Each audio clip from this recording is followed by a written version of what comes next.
Hello everyone, स्वागत है आपका हमारे चैनल पर जिसका नाम है इकोनॉमिक्स बाय सुशीला मैम।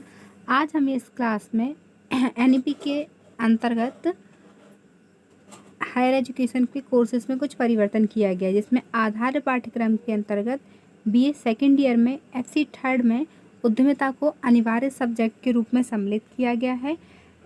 इस सब्जेक्ट में आपको सारे प्रश्न बहुविकल्पीय पूछे जाएंगे। आपको एक प्रश्न दिया जाएगा जिसके 4 विकल्प दिए जाएंगे। सही उत्तर को आपको चयन करना है और सबसे बड़ी बात है कि ये पेपर आपका ओएमआर सीट पर होगा। तो विशेष रूप से ये क्लास आपके लिए महत्वपूर्ण हो जाती है क्योंकि हम इसमें ऑब्जेक्टिव प्रश्नों को हल करने वाले हैं जो आपके बीए सेकेंड ईयर में आगामी आने वाली परीक्षा में बहुत ही महत्वपूर्ण है, क्योंकि ये परिवर्तन हमारे एनईपी के अंतर्गत किए गए हैं, राष्ट्रीय शिक्षा नीति 2020। हमारा पहला प्रश्न है, एमपीएफसी का पूरा नाम क्या है? हमारे ऑप्शन है, पहला मध्य प्रदेश फिल्म निगम, दूसरा मध्य प्रदेश फॉरेस्ट निगम, तीसरा मध्य प्रदेश वित्त निगम और चौथा मध्य प्रदेश फर्टिलाइज़र निगम। तो यहाँ पे हमारा सही जवाब हो जाएगा option number C, Madhya Pradesh वित्त निगम। अगर हम मध्य प्रदेश वित्त निगम की कार्यों की बात करते हैं तो विभिन्न वित्तीय संस्थाओं, चाहे केंद्र सरकार हो राज्य सरकार हो, के एक एजेंट के रूप में कार्य करता है। विभिन्न इकाइयाँ जो औद्योगिक इकाइयाँ होती हैं उनको वित्तीय सहायता भी प्रदान करता है। पूंजी निवेश अनुदान तथा बिक्री पर ऋण उपदान बिना ब्याज के भी उपलब्ध कराता है और बीज पूंजी जिसे हम सीड कैपिटल के नाम से जानते हैं उसको भी उपलब्ध कराता है। अगर हम निजी क्षेत्र की बात करते हैं तो कंपनियों के अंशों एवं ऋण पत्रों में प्रत्यक्ष अभिदान प्रदान करता है। तो इस प्रश्न का हमारा सही आंसर जो है वो मध्य प्रदेश वित्त निगम होगा। प्रश्न नंबर 2 है, मध्य प्रदेश वित्त निगम का मुख्यालय निम्न में से किस शहर में स्थित है? पहला इंदौर, दूसरा भोपाल, तीसरा जबलपुर, चौथा ग्वालियर। तो इस प्रश्न का हमारा सही जवाब हो जाएगा option number A, Indore. Madhya Pradesh वित्त निगम का मुख्यालय इंदौर में स्थापित है। प्रश्न नंबर 3 है, अनुसूचित बैंकों के कार्य हैं, पहला निक्षेप स्वीकार करना, दूसरा ऋण प्रदान करना, तीसरा एजेंसी संबंधी कार्य और चौथा उपरोक्त सभी। तो इस प्रश्न का हमारा ऑप्शन नंबर बी सही हो जाएगा। जितने भी हमारे अनुसूचित बैंक हैं वो ऋण प्रदान करने का कार्य करते हैं। धन की किसी भी, अगर आप कोई भी उद्योग खोलना चाहते हैं और आपको धन की आवश्यकता है तो आपको अनुसूचित बैंक जो है वो धन प्रदान करते हैं। चाहे आपका व्यवसाय छोटा हो या बड़ा, दोनों के लिए ही ये ऋण प्रदान करते हैं। अनुसूचित बैंक अनेक वित्तीय संस्थाओं में से एक सबसे अच्छा उपक्रम है जहां से वित्तीय सहायता प्राप्त की जा सकती है और ये बैंक उद्यमियों की भूमि खरीदी, भवन निर्माण, क्रय, कार्यशाला का निर्माण, किसी भी प्रकार की आपको उद्योग के लिए आवश्यकता है तो इससे आप ऋण प्राप्त कर सकते हैं। प्रश्न नंबर 4 है, बैंक साधारणतः निम्न में से किस मद पर ऋण देती है? पहला प्लांट एवं मशीनरी,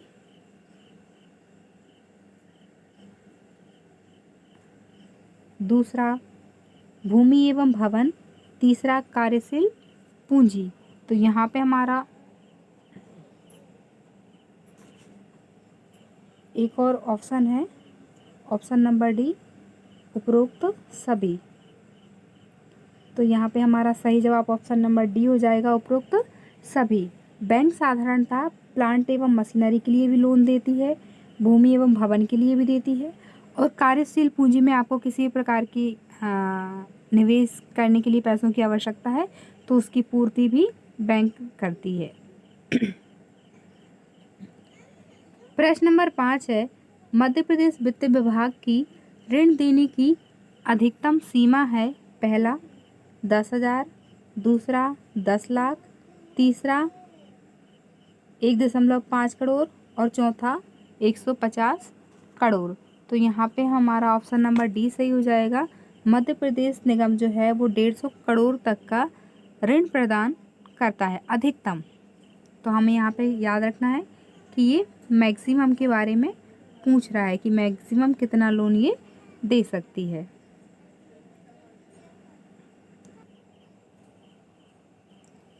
प्रश्न नंबर 6 है, कौन सी संस्था उद्यमी को आर्थिक मदद करती है? पहला MPLUN, दूसरा MPFC, तीसरा DIC और चौथा है SISI। तो यहाँ पे हमारा सही जवाब हो जाएगा ऑप्शन नंबर डी, SISI। ये संस्था जो है वो उद्यमी को आर्थिक मदद करती है। प्रश्न नंबर 7 है, ग्राम्य योजना का संचालन निम्न में से कौन संचालित करता है? पहला प्रधानमंत्री कार्यालय, दूसरा लघु उद्योग निगम, तीसरा ग्रामीण विकास मंत्रालय और चौथा है मध्य प्रदेश महिला आर्थिक विकास।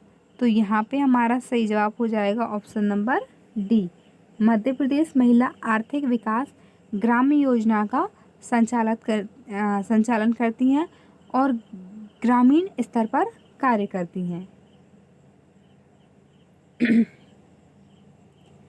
प्रश्न नंबर 8 है, ग्राम्य योजना अंतर्गत निम्न में से किसे चयन हेतु प्राथमिकता दी जाती है? ऑप्शन है, पहला ग्रामीण महिला, दूसरा ग्रामीण तलाकशुदा महिला, तीसरा ग्रामीण अनुसूचित महिला और चौथा उपरोक्त सभी। तो यहाँ पे हमारा ऑप्शन नंबर डी सही हो जाएगा, उपरोक्त सभी। ग्राम्य योजना के अंतर्गत यानी कि ग्रामीण क्षेत्र में जो भी योजनाएं चलाई जाती हैं, खास तौर से ग्राम्य योजना के अंतर्गत, उसमें ग्रामीण महिला को सहायता दी जाती है। ऐसी महिलाएं जिनका तलाक हो चुका है, उन महिलाओं को भी इस योजना का लाभ मिलता है और ग्रामीण में अनुसूचित जाति की जो महिलाएं होती हैं, उनको भी विशेष रूप से इस योजना के अंतर्गत लाभ प्राप्त होता है। प्रश्न नंबर 9 है, सरकार के द्वारा विभिन्न रोजगार मूलक योजनाएं चलाई जा रही हैं। ये रोजगार मूलक योजनाएं विभिन्न व्यक्तियों को रोजगार प्रदान करती हैं, जिनके नाम हैं, ये 4 योजनाएं हमारी हैं। पहला प्रधानमंत्री रोजगार योजना। अगर हम इस योजना की बात करते हैं तो शिक्षित बेरोजगार युवाओं को अपना स्वरोजगार स्थापित करने में सहायता प्रदान करने के लिए 2 अक्टूबर 1993 में संपूर्ण देश में लागू की गई। इस योजना के अंतर्गत शिक्षित बेरोजगारों को उद्योग स्थापित करने के लिए मदद पहुंचाई जाती है। यह जिला उद्योग केंद्र के माध्यम से प्रदेशों में क्रियान्वित की जाती है, इसलिए इस योजना का नाम रखा गया है प्रधानमंत्री रोजगार योजना, ताकि ये जितने भी शिक्षित वर्ग के बेरोजगार व्यक्ति हैं उनको रोजगार उपलब्ध करा सके। अगर हम विकासोन्मुखी द्वितीय योजना की बात करते हैं तो दूसरे नंबर पर आती है स्वर्ण जयंती शहरी एवं ग्रामीण रोजगार योजना। इस योजना के अंतर्गत दोनों प्रकार के लाभार्थियों को लाभ प्रदान किया जाता है। स्वतंत्रता के स्वर्ण जयंती वर्ष में केंद्र सरकार ने शहरी क्षेत्रों में निर्धनता निवारण की एक नई योजना प्रारंभ की थी, जिसे स्वर्ण जयंती शहरी रोजगार योजना के नाम से हम जानते हैं। यह योजना 1/12/1997 को लागू की गई। चूँकि हम किसकी बात कर रहे हैं, स्वर्ण जयंती शहरी रोजगार योजना की हम बात कर रहे हैं। अब दूसरे नंबर पर आती है हमारी स्वर्ण जयंती ग्राम स्वरोजगार योजना, जो केवल ग्रामीण क्षेत्र के लोगों के लिए थी। तो ये योजना 1 अप्रैल 1999 से लागू की गई थी। ठीक, इस योजना के अंतर्गत जितने भी गांव में रहने वाले गरीबों हैं उनके लिए एक ऐसी योजना प्रारंभ की गई जिससे उन्हें रोजगार मिल सके। इसमें समन्वित ग्राम विकास कार्यक्रम, स्वरोजगार के लिए ग्रामीण युवाओं को प्रशिक्षण प्रदान करना, ग्रामीण क्षेत्र में महिला एवं बाल विकास को लेके भी कार्य करना इसकी जिम्मेदारी थी। और सबसे बड़ी बात है कि गंगा कल्याण योजना को भी इसी के अंतर्गत सम्मिलित किया गया। और 10 लाख कुआं योजना, जिसमें उद्देश्य रखा गया था कि प्रत्येक गांव में कुएं की खुदाई की जाए जिससे जल को संरक्षित किया जा सके। तो इस कार्य भी ग्राम स्वरोजगार के अंतर्गत किया जा रहा था। तीसरी योजना आती है हमारी रानी दुर्गावती स्वरोजगार मूलक योजना। इस योजना के अंतर्गत मध्य प्रदेश शासन द्वारा अनुसूचित जाति एवं जनजाति के बेरोजगारों को स्वरोजगार प्रदान करने के लिए रानी दुर्गावती स्वरोजगार योजना लागू की गई। यह योजना 1 अप्रैल 1993 में लागू की गई। ये संपूर्ण मध्य प्रदेश में लागू की गई। इस योजना के अंतर्गत जितने भी SC और ST के वर्ग थे, उद्योग व्यवसाय करने हेतु सहायता उपलब्ध करने के लिए की गई, जिसमें स्वरोजगार के इच्छुक व्यक्तियों को उद्यम के चयन से लेकर प्रशिक्षण, वित्तीय सहायता, विपणन स्थापना चरणों में सहायता प्रदान करने का कार्यक्रम बनाया गया।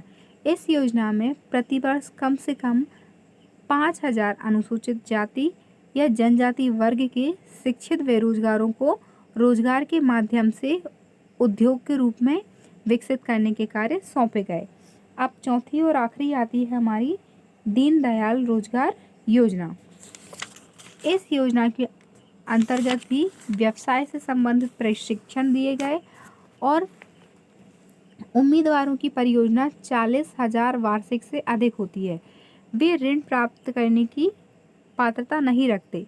इसी बात को ध्यान में रखते हुए मध्य प्रदेश सरकार ने दीनदयाल योजना के अंतर्गत इस बात को विशेष रूप से ध्यान रखा और इस योजना के अंतर्गत बैंकों के माध्यम से लक्ष्य निश्चित कर ऋण उपलब्ध कराना तथा मार्जिन मनी की सहायता भी देना था।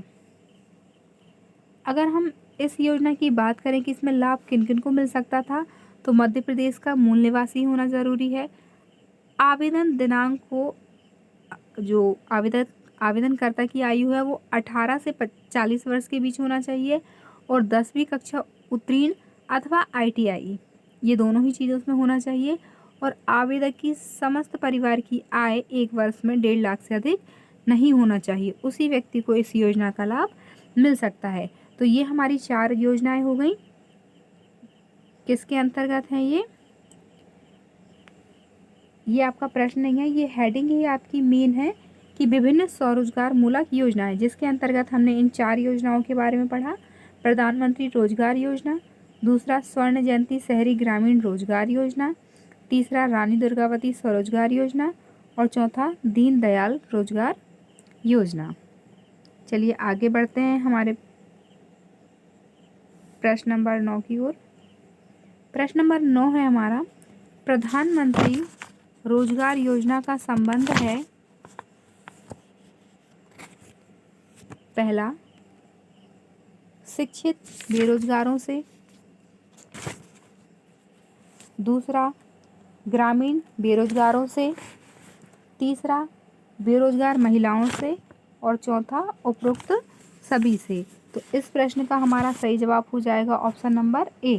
अभी हमने स्वरोजगार मूलक योजनाओं के अंतर्गत पढ़ा है कि प्रधानमंत्री रोजगार योजना शिक्षित बेरोजगारों को रोजगार प्रदान करने की एक मुहिम चला रही है, जिसमें जितने भी ऐसे व्यक्ति जिन्होंने शिक्षा प्राप्त कर ली है लेकिन उनको किसी भी प्रकार का रोजगार प्राप्त नहीं हुआ है, ऐसे व्यक्तियों को रोजगार प्रदान किया जाता है। प्रश्न नंबर 10 है, प्रधानमंत्री रोजगार योजना के अंतर्गत एक अभ्यर्थी को अधिकतम कितना ऋण उपलब्ध हो सकता है? पहला 1 लाख, दूसरा 2 लाख, तीसरा 50,000 और चौथा 75,000। तो यहाँ पे हमारा ऑप्शन नंबर A सही हो जाएगा, 1 लाख। प्रधानमंत्री रोजगार योजना के तहत एक अभ्यर्थी जो इसका लाभ प्राप्त करना चाहता है उसको अधिकतम 1 लाख रुपए ऋण उपलब्ध हो सकता है।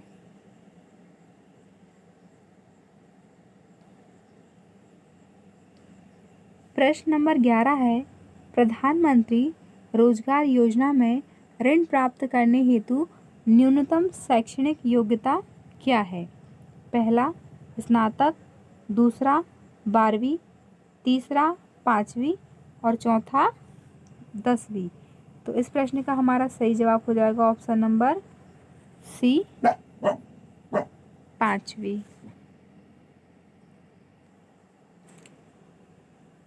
प्रधानमंत्री रोजगार योजना में जो भी व्यक्ति ऋण प्राप्त करना चाहता है उसको कम से कम 5वीं तक पढ़ा होना आवश्यक है।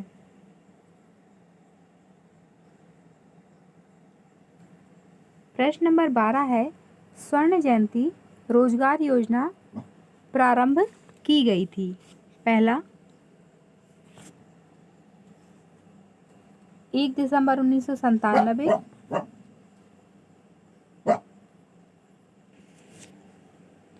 दूसरा 1 अगस्त 2003, तीसरा 1 अगस्त 2005 और चौथा है 1 अगस्त 2004। तो यहाँ पे हमारा सही जवाब हो जाएगा 1 दिसंबर 1997।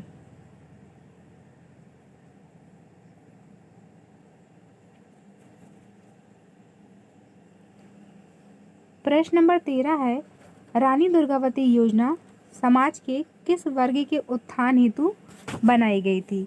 ऑप्शन है हमारे, पहला अनुसूचित जाति एवं जनजाति, दूसरा विधवा महिलाएं, तीसरा गरीबी रेखा के नीचे के परिवार और चौथा उपरोक्त में से कोई नहीं।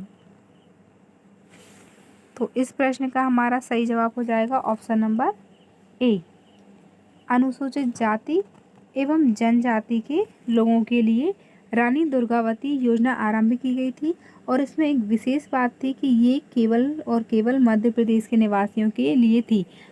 अन्य राज्यों के व्यक्तियों के लिए इस योजना का कोई भी लाभ प्राप्त नहीं हो सकता था क्योंकि यह केवल और केवल मध्य प्रदेश के लिए लागू की गई थी।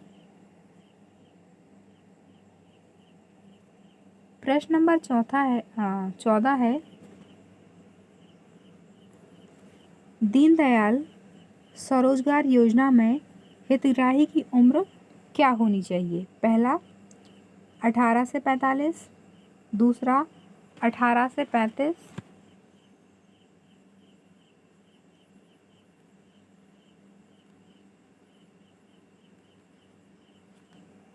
तीसरा 18 से 40 और चौथा है 16 से 30। तो यहाँ पे हमारा सही जवाब हो जाएगा ऑप्शन नंबर सी, 18 से 40 वर्ष।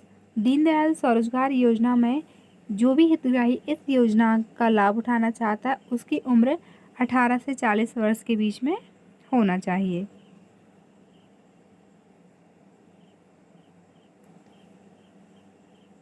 प्रश्न नंबर 15 है,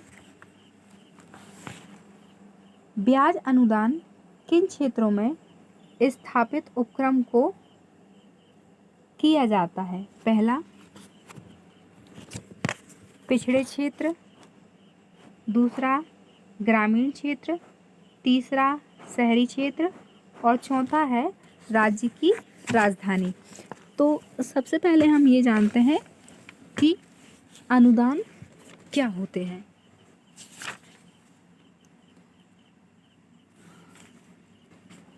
औद्योगिक रूप से पिछड़े हुए क्षेत्रों में उद्यमिता के विकास हेतु प्रयासरत इन क्षेत्रों में उद्यमियों को विकसित करने के लिए ब्याज प्रदान किया जाता है। ब्याज अनुदान योजनाओं के अंतर्गत बेरोजगार युवकों तथा महिलाओं को स्वरोजगार के लिए प्रेरित करना, गुणवत्ता नियंत्रण की खोज करना, उपलब्ध स्वदेशी प्रौद्योगिकी का उपयोग करना आदि इसके उद्देश्य होते हैं। तो इस प्रश्न का सही उत्तर अभी तक आप लोग समझ ही गए होंगे कि हमारा ऑप्शन नंबर ए सही है, पिछड़े क्षेत्र। ब्याज अनुदान पिछड़े क्षेत्रों को दिया जाता है।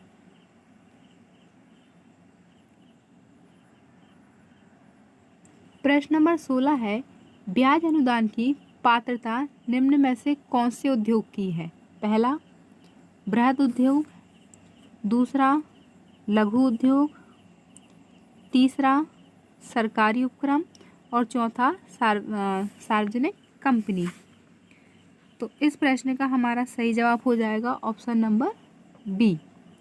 लघु उद्योग ब्याज अनुदान की पात्रता रखने वाले जो विशेष उद्योगों में सम्मिलित किया गया है उसमें लघु उद्योग को सम्मिलित किया गया है, क्योंकि लघु उद्योग में पूंजी निवेशकर्ताओं के पास पूंजी कम होती है, इसलिए इस उद्योग को ब्याज देकर अनुदान दिया जाता है।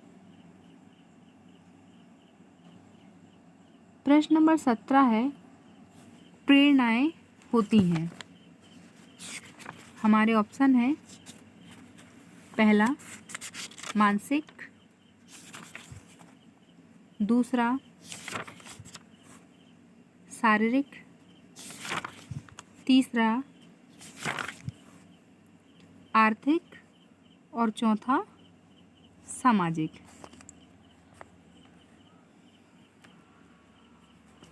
अगर हम इसके सही जवाब की को देखें तो ऑप्शन नंबर सी हमारा सही होता है।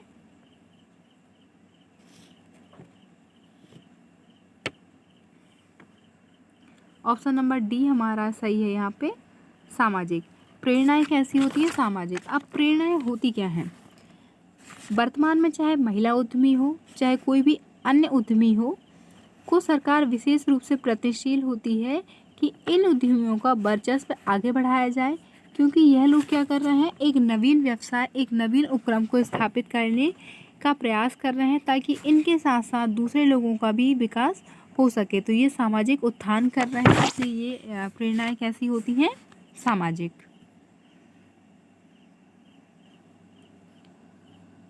प्रश्न नंबर 18 है कि प्रेरणाएं दी जाती है, मतलब इस प्रश्न के पूछने की आशा है कि किन व्यक्तियों को प्रेरणा की आवश्यकता होती है या फिर किन व्यक्तियों को जो है वो प्रेरणाएं दी जाती हैं।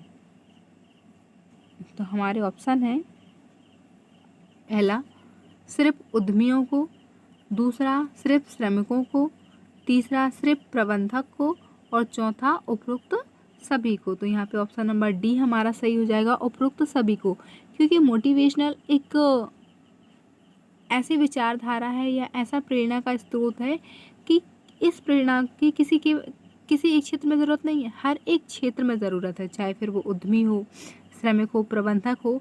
इसके अलावा भी जो भी व्यक्ति जोखिम का कार्य करता है, किसी भी कार्य को करने का प्रयास करता है, वो सारे के सारे प्रेरणा के स्रोतों के अंतर्गत आते हैं।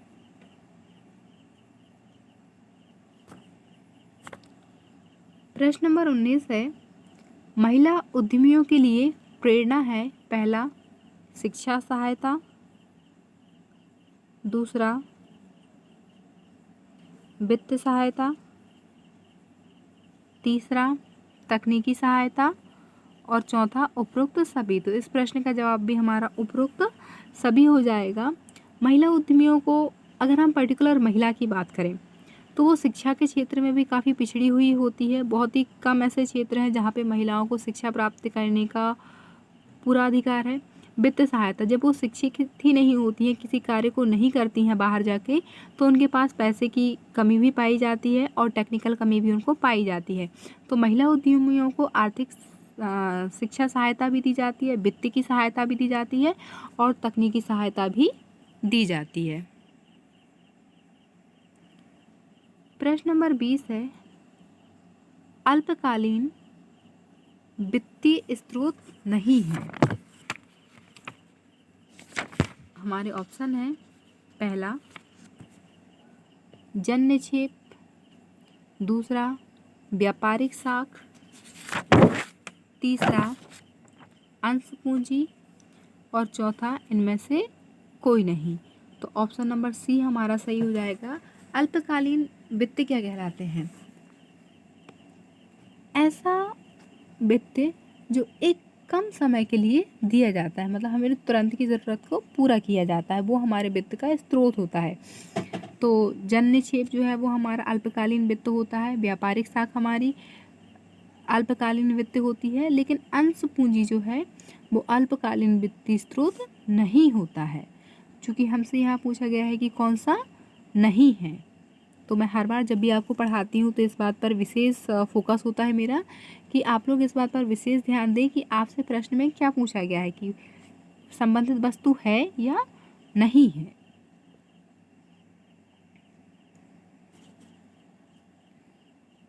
प्रश्न नंबर 21 है, भारतीय औद्योगिक साख एवं विनियोग निगम ICICI की स्थापना कब हुई? पहला 5 फरवरी 1954, दूसरा 15 मार्च 1984, तीसरा 5 जनवरी 1955 और चौथा है 15 अप्रैल 1985। तो इस प्रश्न का ऑप्शन नंबर सी 5 जनवरी 1955। अगर हम ICICI बैंक की फुल फॉर्म की बात करें तो industrial credit and investment corporation of India, और अगर हिंदी में तो लिखा ही हुआ है भारतीय औद्योगिक साख एवं विनियोग निगम। इसकी स्थापना जब 1955 में की गई तो 2002 में इस निगम का औद्योगिक साख एवं विनियोग के बैंक में परिवर्तन हो गया, जिसे RBI के द्वारा अनुदान प्राप्त हो गया। तब से ICICI बैंक के नाम से जाना जाता है। इस निगम का मूल्य उद्देश्य निजी क्षेत्र की औद्योगिक इकाइयों के प्रवर्तन, विस्तार और आधुनिकीकरण करने हेतु अंश एवं ऋण पत्रों के आधार पर दीर्घ एवं मध्यमकालीन ऋण प्रदान करता है। यह निगम बैंक नई संस्थाओं के अंशों व ऋण पत्रों का अभिगोपन भी करता है। बढ़ते हैं अगले प्रश्न की ओर। प्रश्न नंबर 22 है, अनुसूचित बैंकों के कार्य हैं, पहला निक्षेप स्वीकार करना, दूसरा ऋण प्रदान करना, तीसरा एजेंसी संबंधी कार्य और चौथा उपरोक्त सभी। तो ऑप्शन नंबर डी हमारा सही हो जाएगा, उपरोक्त सभी। अनुसूचित बैंक निक्षेप स्वीकार करने का कार्य भी करता है, ऋण प्रदान भी करता है और जो भी एजेंसी से संबंधित कार्य होते हैं उन कार्यों को भी बहुत अच्छे तरीके से करता है। प्रश्न नंबर 23 है, बैंक उद्यमी के उद्योग संचालन हेतु जो प्रदान करती है उसे उद्योगों का जीवन रक्त कहते हैं। पहला वित्त, दूसरा रक्त, तीसरा आहार और चौथा इनमें से कोई नहीं। तो ऑप्शन नंबर ए हमारा सही हो जाएगा, वित्त। अगर हम विशेष रूप से एक बात की सामान्य तौर पर भी चर्चा करें तो किसी भी कार्य को करने के लिए हमें जिस मेन चीज़ की आवश्यकता होती है वो है पैसा। अगर आपके पास पूंजी पर्याप्त मात्रा में नहीं होगी निवेश करने के लिए तो आप किसी भी उद्योग को स्थापित नहीं कर पाएंगे। तो यहाँ पे बैंक क्या कर रही है, हमको पूंजी प्रदान कर रही है ताकि हम उद्योगों को बहुत अच्छे से संचालित कर सकें। प्रश्न नंबर 24 है, जन निक्षेप वित्त का स्रोत है, पहला दीर्घकालीन, दूसरा अल्पकालीन, चौथा स्वाभाविक और चौथा है इनमें से कोई नहीं। तो ऑप्शन नंबर बी हमारा सही हो जाएगा, अल्पकालीन। जन निक्षेप कैसा वित्त का स्रोत है? अल्पकालीन। जन निक्षेप जो है बहुत ही कम समय के लिए उद्यमियों को लोन प्रोवाइड करता है। प्रश्न नंबर 25 है, बैंकिंग का कार्य है, पहला जमा स्वीकार करना, दूसरा अल्पकालीन, तीसरा एजेंसी संबंधी कार्य और पांचवा उपरोक्त सभी। तो यहाँ चौथा उपरोक्त सभी। तो यहाँ पे भी हमारा ऑप्शन नंबर डी सही हो जाएगा। बैंक क्या करती है, सबसे पहले तो वो ट्रांजैक्शन का कार्य करती है कि वो हमारे पैसे जमा भी करती है और हमें पैसे ब्याज लोन के रूप में देती भी है। जिस किसी व्यक्ति को किसी प्रकार का व्यवसाय चालू करने के लिए पूंजी की आवश्यकता है तो वह बैंक से उधार ले सकता है। तो पहला कार्य तो इसका जमा स्वीकार करना हो गया कि हमारे द्वारा जो बचत की जा रही है वह हम बैंक में जमा कर सकते हैं। अल्पकालीन ऋण और दीर्घकालीन ऋण हमें दोनों प्रकार से देती है।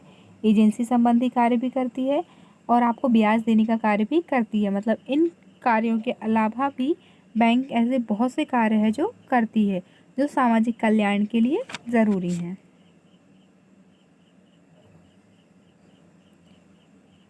प्रश्न नंबर 26 है, अंश पूंजी का प्रकार है पहला समता अंश,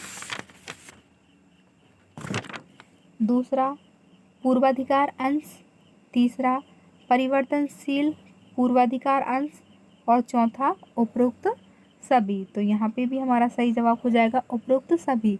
जो हमारी अंश पूंजी है वो समता अंश भी है, पूर्वाधिकार अंश भी है और परिवर्तनशील पूर्वाधिकार अंश भी उसमें सम्मिलित होता है।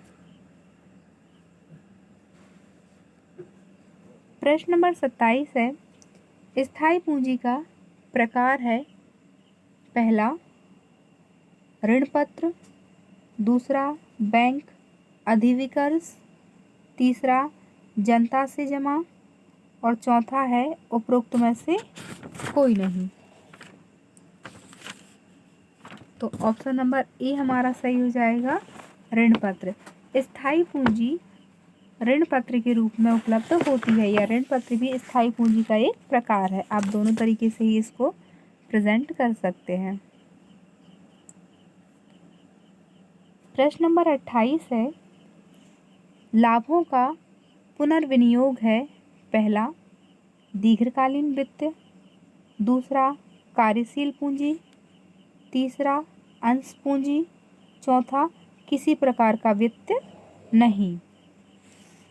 तो इस प्रश्न का सही जवाब हो जाएगा हमारा ऑप्शन नंबर ए।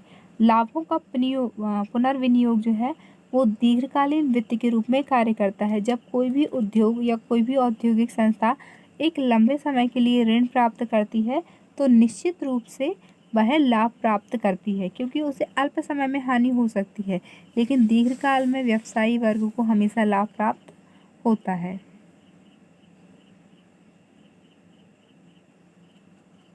प्रश्न नंबर 29 है, अल्पकालीन वित्त की आवश्यकता होती है पहला है हमारा कच्चे माल का क्रय करने हेतु, दूसरा उधार विक्रय हेतु, तीसरा वेतन किराया भुगतान हेतु और चौथा उपरोक्त सभी। तो इस प्रश्न का हमारा सही जवाब हो जाएगा ऑप्शन नंबर डी। अल्पकालीन व्यक्ति की आवश्यकता हमें तुरंत कच्चा माल खरीदने के लिए भी हो सकती है। उधार बहुत सारे लोग होते हैं जो केवल उधार ही ले जाते हैं तो उनसे भी हमें पैसा प्राप्त नहीं हो पाता है, जिससे दोबारा माल खरीदने के लिए हमें पैसे की आवश्यकता पड़ती है। उसके लिए भी हम अल्पकालीन ऋण लेते हैं। अगर हमने औद्योगिक संस्था किराए से ली हुई है तो उसका बिल पे करने के लिए भी हम अल्पकालीन ऋण प्राप्त कर सकते हैं और जैसे ही हमारे अपने उत्पादन से लाभ प्राप्त होता है तो उस ऋण को हम चुकता कर देते हैं।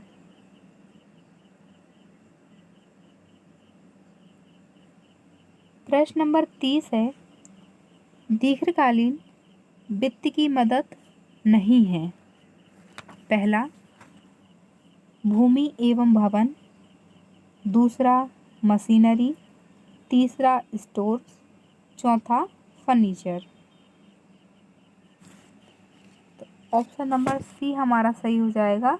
स्टोर वित्त दीर्घकालीन वित्त की मदद नहीं है, क्योंकि स्टोर क्या है, पर्टिकुलर एक जगह जहाँ पे आप किसी भी सामान का विक्रय कर रहे हैं।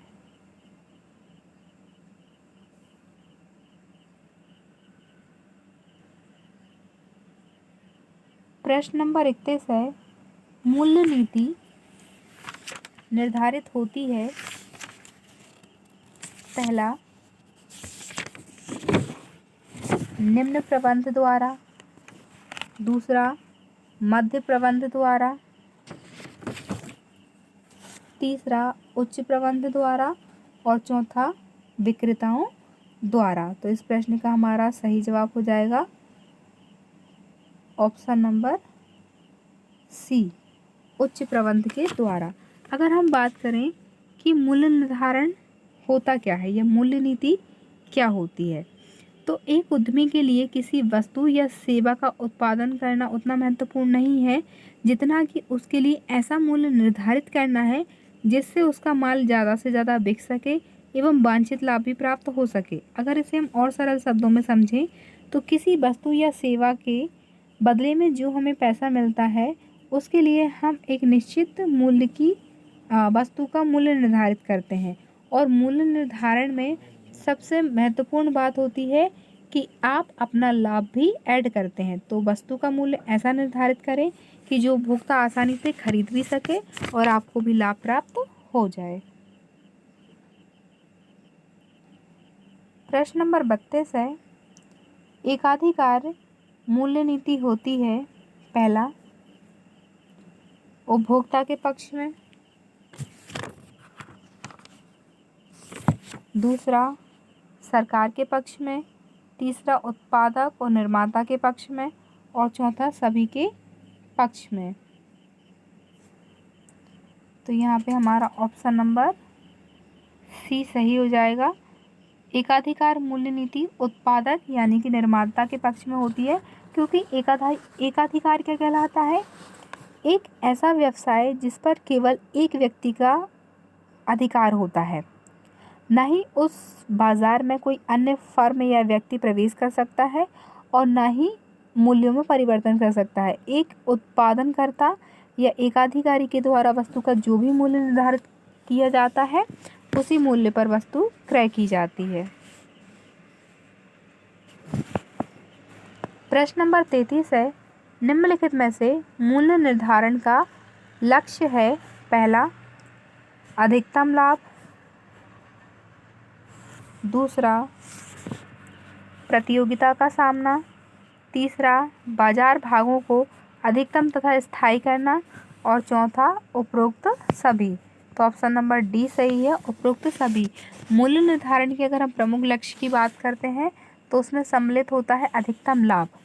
कोई भी व्यवसायी व्यापार तभी चालू करता है जब वह उसमें ये देख लेता है कि इस व्यवसाय के अंतर्गत हमें अधिकतम लाभ की प्राप्ति हो सकती है। दूसरा, वो उस समय जिस वस्तु का निर्माण कर रहा है उसकी प्रतियोगिता का भी ध्यान रखता है कि वर्तमान समय में व्यक्ति किस तरीके की वस्तुओं के प्रति आकर्षित हो रहे हैं, या हम इसे सरल शब्दों में कहें कि वर्तमान में किस प्रकार का फैशन चल रहा है। ऑप्शन नंबर 3 है बाजार भागों को अधिकतम एवं स्थायी करना।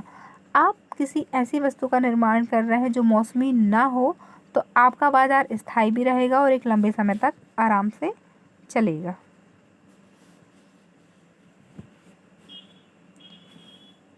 प्रश्न नंबर 34 है, अधिकतम लाभ प्राप्ति वाला मूल्य है पहला अपेक्षाकृत कम मूल्य, दूसरा ऊंचा मूल्य, तीसरा छूट युक्त मूल्य और चौथा प्रतिस्पर्धा मूल्यों के समान मूल्य। तो ऑप्शन नंबर बी हमारा सही हो जाएगा, ऊंचा मूल्य। अगर कोई भी व्यक्ति बहुत ज़्यादा लाभ प्राप्त करना चाहता है, अधिकतम मूल्य का मतलब होता है कम लागत,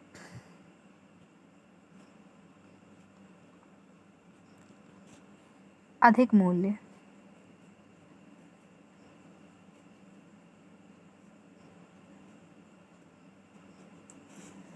तो यहाँ पे जब हम किसी वस्तु का मूल्य अधिक रखते हैं तो हमें उससे अधिकतम लाभ की प्राप्ति होती है।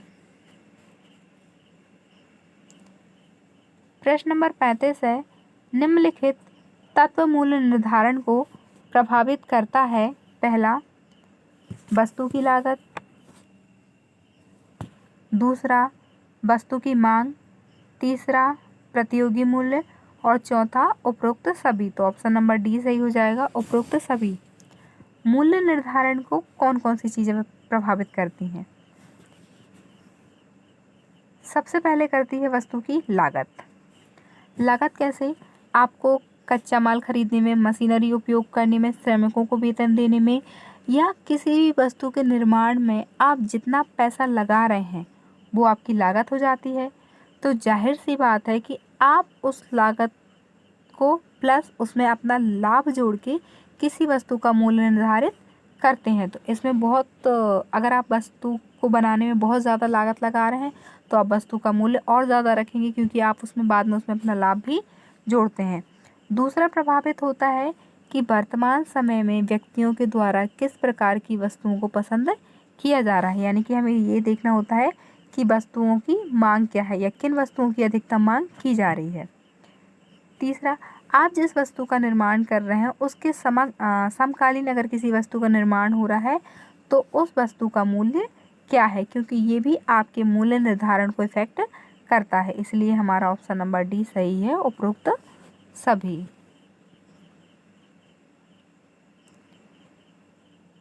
प्रश्न नंबर 36 है, निम्नलिखित मूल्य नीति नए उत्पाद से संबंधित है। पहला, प्रवेशात्मक मूल्य निर्धारण। दूसरा, मलाई उतारने की मूल्य नीति। तीसरा, उपयुक्त कोई भी। और चौथा, उपयुक्त में से कोई नहीं। तो इस प्रश्न का हमारा सही जवाब हो जाएगा उपयुक्त कोई भी। मूल्य नीति से नए उत्पाद में प्रवेशात्मक मूल्य निर्धारण भी संबंधित होता है और मलाई उतारने की मूल्य नीति भी संबंधित होती है। तो ये दोनों ही हमारे सही जवाब हो जाएंगे। प्रश्न नंबर 37 है, द्विप्रविष्टि प्रणाली का प्रारंभ हुआ था।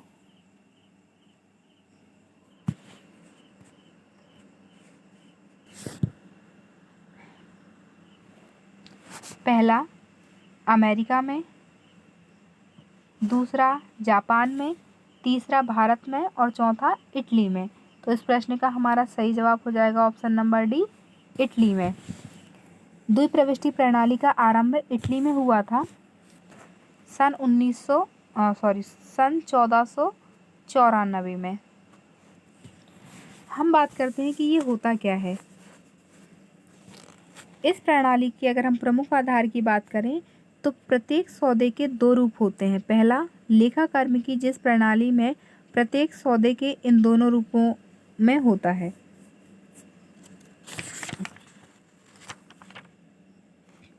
प्रारंभिक लेखे और द्वितीयक लेखे। तो द्वितीयक लेखे में प्रत्येक व्यापारिक व्यवहार के दो पक्ष होते हैं।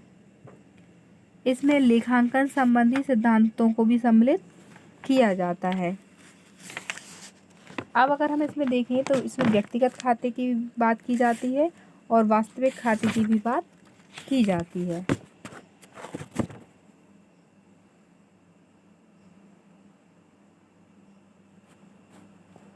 प्रश्न नंबर 38 है, द्विप्रविष्टि प्रारंभ हुई।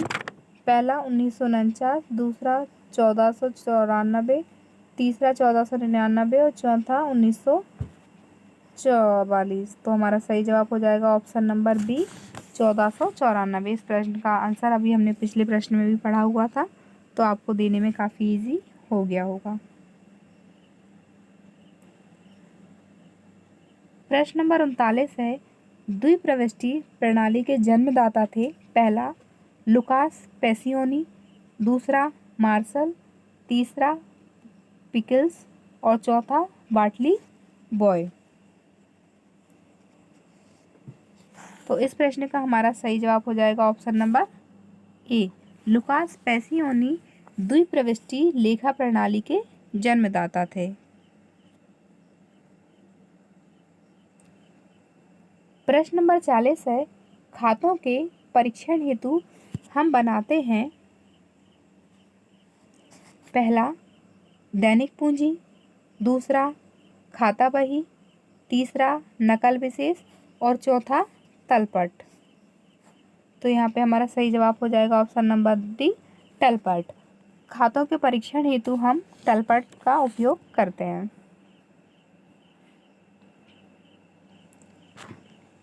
प्रश्न नंबर 41 है,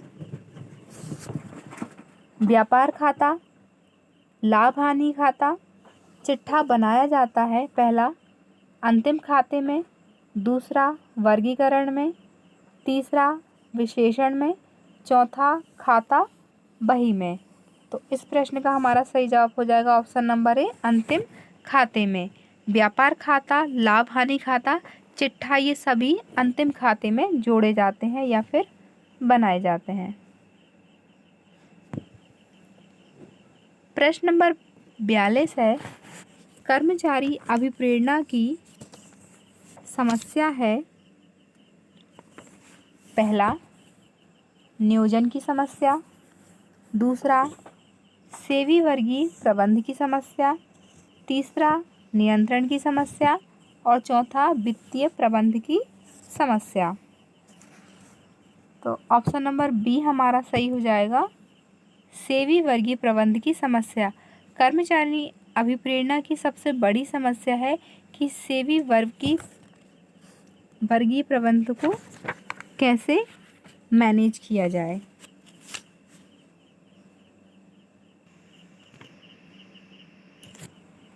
ऑप्शन नंबर बी सही था हमारा, सेवी वर्गीय प्रबंध की समस्या। अगला प्रश्न है हमारा, प्रमापीकरण की समस्या है। पहला, सेवी वर्गीय प्रबंध की समस्या। दूसरा, विपणन प्रबंध की समस्या। तीसरा, वित्तीय प्रबंध की समस्या। और चौथा, उपरोक्त सभी। तो हमारा ऑप्शन नंबर बी सही हो जाएगा, विपणन प्रबंध की समस्या। अगर हम प्रमापीकरण की समस्या की बात करते हैं तो विपणन प्रबंध की समस्या इससे संबंधित है। प्रश्न नंबर 44 है, उद्यम की पंजीयन कराने से लाभ होता है। पहला, उद्यमी को। दूसरा, उद्यमिता को। तीसरा, सरकार को। और चौथा, उपयुक्त सभी को। तो ऑप्शन नंबर ए हमारा सही है, उद्यमी को। अगर आप अपनी फर्म का रजिस्ट्रेशन कराते हैं तो आप उसको उसके बीमा के लाभ मिलते हैं। अगर कभी भी इनकेस आपकी फर्म को किसी प्रकार की दुर्घटना हो जाती है तो इससे आपको पैसा मिलता है। और अगर आप साझेदारी व्यवसाय कर रहे हैं तब तो ये और ही अनिवार्य हो जाता है कि आपको एक एग्रीमेंट भी साइन करना है और अपनी फर्म का रजिस्ट्रेशन भी कराना है।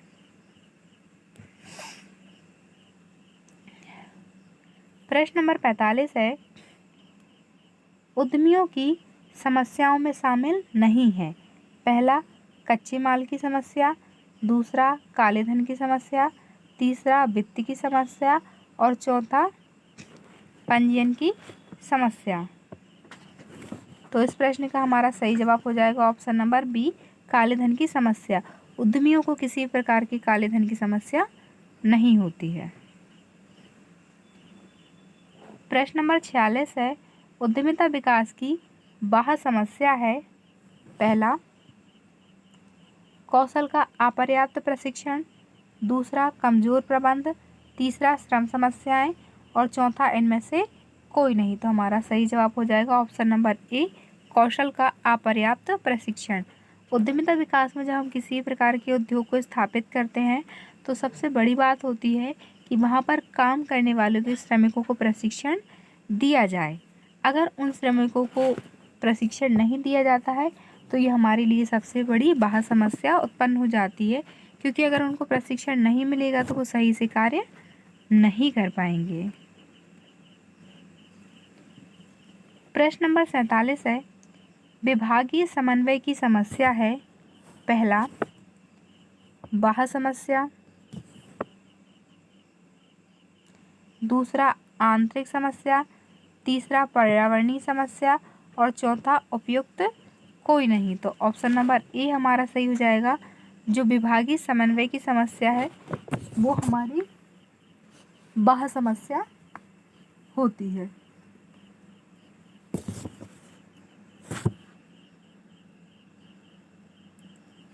प्रश्न नंबर 48 है, अनुज्ञा की सबसे अधिक आवश्यकता कब होती है।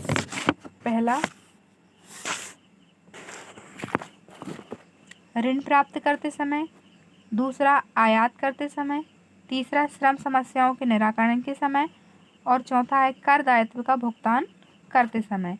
तो ऑप्शन नंबर डी हमारा सही हो जाएगा, ऑप्शन नंबर बी हमारा सही हो जाएगा, आयात करते समय। आपने जो भी उद्योग स्थापित किया हुआ है, अगर आपने उसका पंजीयन करा के लाइसेंस प्राप्त किया हुआ है तो आप जब किसी भी सामग्री को आयात करते हैं तो वो बिना किसी परेशानी के आप उसको आयात कर सकते हैं। प्रश्न नंबर 49 है, निम्नलिखित में से कौन सी उद्यमिता पूंजी स्वामित्व पर आधारित है? पहला निजी उद्यमिता, दूसरा केंद्रीकृत उद्यमिता, तीसरा विकेंद्रीकृत उद्यमिता और चौथा लघु उद्यमिता। तो ऑप्शन नंबर ए हमारा सही हो जाएगा, निजी उद्यमिता। निजी उद्यमिता स्वामित्व पूंजी पर आधारित होती है। प्रश्न नंबर 50 है, उद्यमी को समस्याओं का सामना करना पड़ता है। पहला आंतरिक समस्याएं, दूसरा बाह्य समस्याएं, तीसरा उपयुक्त ए और बी दोनों और चौथा सामाजिक समस्याएं। तो ऑप्शन नंबर सी हमारा सही हो जाएगा कि ए और बी दोनों समस्याओं का सामना उद्यमियों को करना पड़ता है।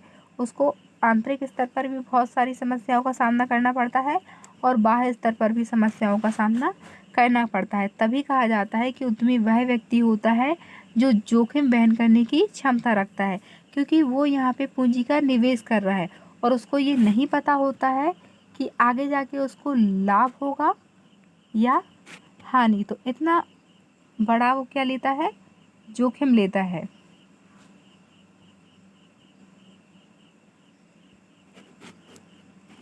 प्रश्न नंबर 51 है, पंजीयन संबंधी समस्या का रूप है।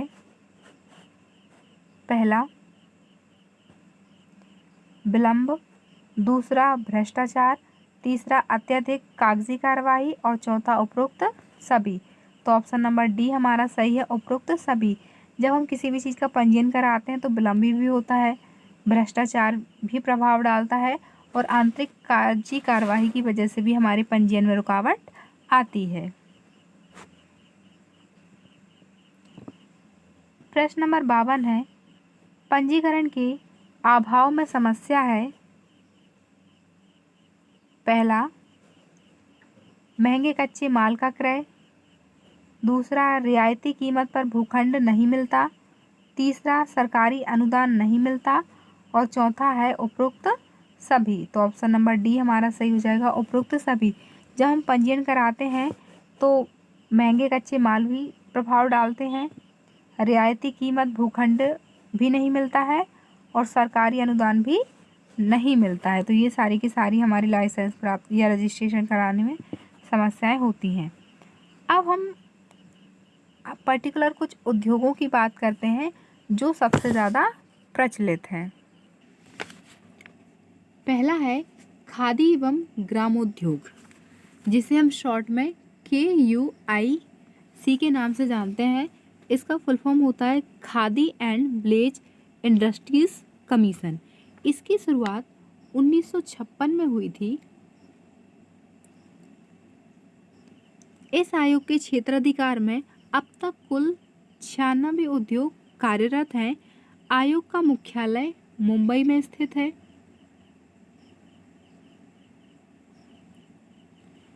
तथा प्रत्येक राज्य में भी इसके सहायक कार्यालय हैं, जिनका सर्वोच्च अधिकारी निर्देशक होता है। प्रत्येक राज्य ने भी खादी एवं ग्रामोद्योग बोर्ड का गठन किया हुआ है तथा यह आयोग इन्हीं ग्रामोद्योग के माध्यम से ग्रामीण क्षेत्र के उद्यमियों एवं संबंधित सहकारी समितियों की समस्याओं को हल करता है। ये मुख्य रूप से प्राचीन भारत में आर्ट एंड क्राफ्ट के लिए बनाए गए हैं। आधुनिक बाजार के कारण उत्पन्न चुनौतियों का सामना करने के लिए कलाकारों एवं क्राफ्ट नियमों को तैयार किया जाता है, जिसमें हैंडीक्राफ्ट, कार्टेज, ग्रामीण एवं खादी उद्योग का कच्चा माल, मशीनरी आदि चीज़ें उपलब्ध होती हैं। दूसरा है हमारा मध्य प्रदेश वित्त निगम। इसका फुल फॉर्म होता है मध्य प्रदेश फाइनेंस कॉरपोरेशन। इसकी शुरुआत 1955 में हुई थी और 1 नवंबर 1956 को इसकी नवीन स्थापना की गई थी। संपूर्ण मध्य प्रदेश में इसका मुख्यालय इंदौर में है, और इंदौर से ही इसको संचालित किया जा रहा है। अगर हम इसके उद्देश्यों की बात करते हैं तो राज्य में औद्योगिक विकास का आधारभूत ढांचा तैयार करना,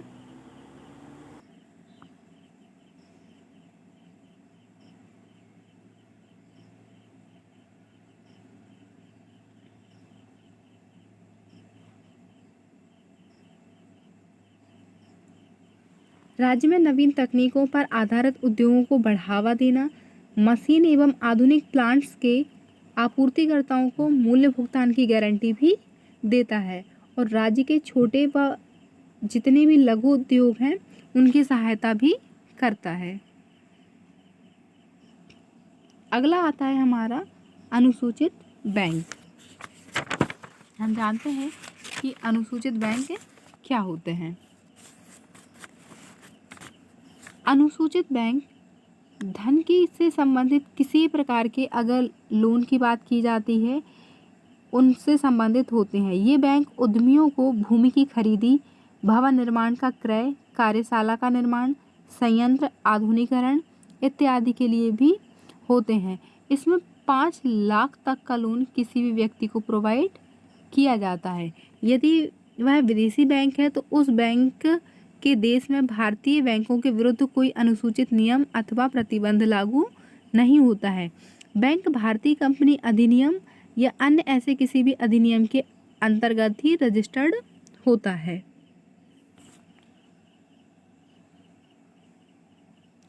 चौथा है हमारा मध्य प्रदेश महिला आर्थिक विकास निगम। इसकी स्थापना 1988 में की गई थी।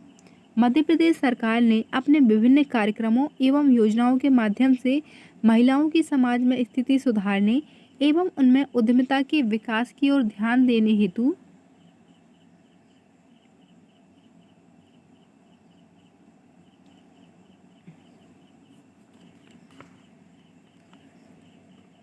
इस बैंक की स्थापना की गई थी कि किसी प्रकार से महिलाओं को आर्थिक उन्नति मिल सके। महिलाओं की आर्थिक गतिविधियों में भाग लेने हेतु उनको जानकारी दी गई, मार्गदर्शन प्रदान किया गया और ऋण उपलब्ध कराने का भी किया गया। इस योजना का उद्देश्य लघु एवं व्यवसाय ग्रामीण महिलाओं को कार्यशील पूंजी उपलब्ध कराना है।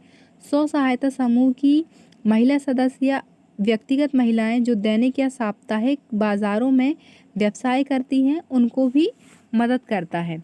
महिलाओं को स्वावलंबी बनाने के लिए भी ये निगम बहुत ही आवश्यक है और प्रयासरत है कि किसी प्रकार से जो महिलाएं हैं वो अपना उत्थान कर सकें और आगे बढ़ सकें, क्योंकि हमारे भारत देश में महिलाओं का प्रतिशत बहुत ही कम है जो कि व्यवसाय कर रहा है या किसी अन्य क्षेत्र में आगे है, क्योंकि प्राचीन काल से ही महिलाओं को बहुत ज़्यादा छूट नहीं दी गई थी कि वो बाहर जाके कार्य कर सकें या किसी प्रकार के कार्यों में संलग्न रह सकें। ये वीडियो आपको कैसी लगी कमेंट करके ज़रूर बताइएगा। अब हम इसके कुछ इम्पोर्टेंट बातों को जान लेते हैं।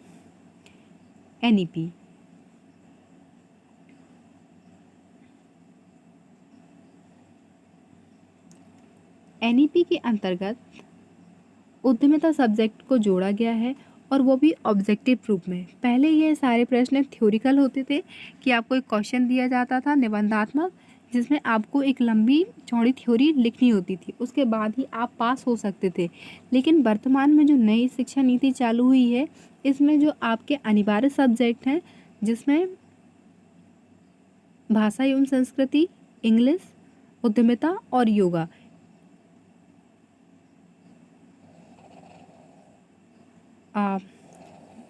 ये मैंने आपको फर्स्ट ईयर के सब्जेक्ट बता दिए। सेकेंड ईयर में किया गया है नैतिक मूल्य और भाषा, दूसरा इंग्लिश, तीसरे नंबर पे रखा गया है उद्यमिता और चौथे नंबर पे रखा गया है महिला सशक्तिकरण। इन सब्जेक्ट में आपको अनिवार्य रूप से पेपर देना है बीए सेकेंड ईयर के। तो इसमें आपके सारे पेपर को ऑब्जेक्टिव कर दिया गया है कि आपको OMR सीट दी जाएगी, जिसमें एक प्रश्न के आपको 4 विकल्प दिए जाएंगे, ABCD। जो भी आपको सही लग रहा है उसके नीचे वाले गोले में आपको ऑप्शन फिल करना होगा और जवाब देना होगा। विशेष रूप से ध्यान रखना है कि एक लाइन में केवल एक ही गोला होना चाहिए। अगर आपने किसी प्रश्न का उत्तर गलत दे दिया है और आप चाहते हैं कि एक को कट करके आप दूसरा गोला भर दें तो ये क्वेश्चन भी ऑटोमेटिक आपका रिजेक्ट हो जाएगा। तो हमें सोच समझकर OMR शीट को भरना है और एक लाइन में केवल एक गोले को ही फिल करना है। अगर आपको वीडियो अच्छी लगी है तो लाइक, शेयर एंड कमेंट ज़रूर कीजिएगा और हमारे चैनल को सब्सक्राइब कीजिएगा ताकि आगे ऐसे ही आने वाली वीडियो आपको प्राप्त हो सके। Have a good